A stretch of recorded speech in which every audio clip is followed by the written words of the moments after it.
আমি আপনাকে কিছু কথা বলতে চাই। বলো। কিভাবে বলবো বুঝতে পারছি না। আমি আপনাকে খুব ভালোবাসি, প্লিজ আমার ভালোবাসাটা অ্যাকসেপ্ট করুন।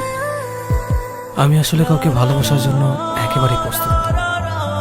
কেন? এমনি। এমনি কোনো কিছু হয় না, কারণটা বলতে হবে। শুনতে চাও আমার গল্পটা? হ্যাঁ, শুনতে চাই। তাহলে শোনো। চুপ করে আছো কেন?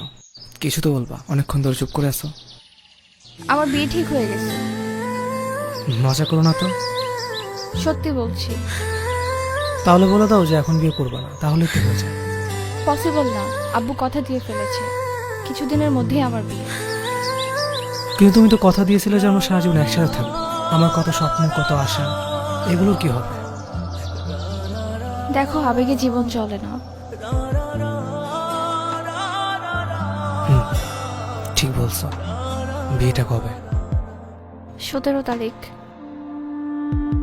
ও, আমাদের সব পিক ডিলিট করে দিবা। মেসেজ।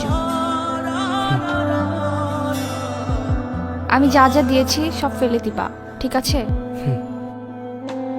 এখান থেকে চলে যাওয়ার পর আমার নাম্বারটাও ডিলিট করে দিবা। ঠিক আছে। কি করছো? ক্লিয়ারলি কথা বলো। সব ডিলিট করে দিবা, ওকে? ঠিক আছে, আমি বুঝতে পারছি ভালোবাসা মূল্যহীন। ভালোবাসা দিয়ে সব হয় না। এর জন্য কি এখন আর ভালোবাসো না? তা নয়। তবে কি ভালোবাসো? কেন এভাবে চলে গেলে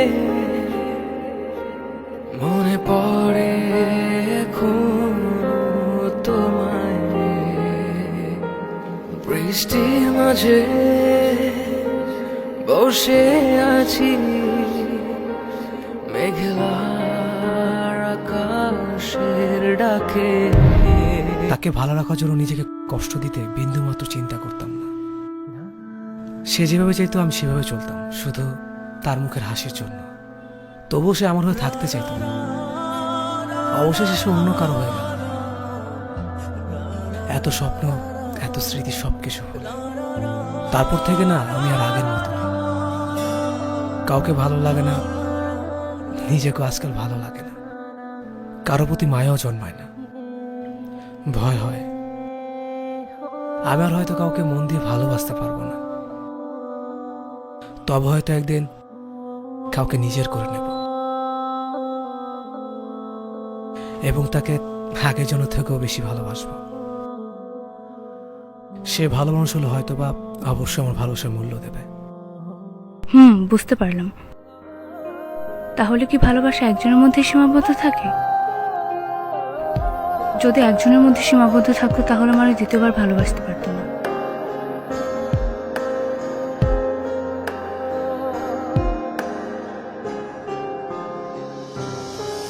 কষ্ট এখন শূন্য পাড়ায়, ভালোবাসা আজ আঘাত দেখায়। তুমি না স্মৃতিগুলো এখনো কাদা।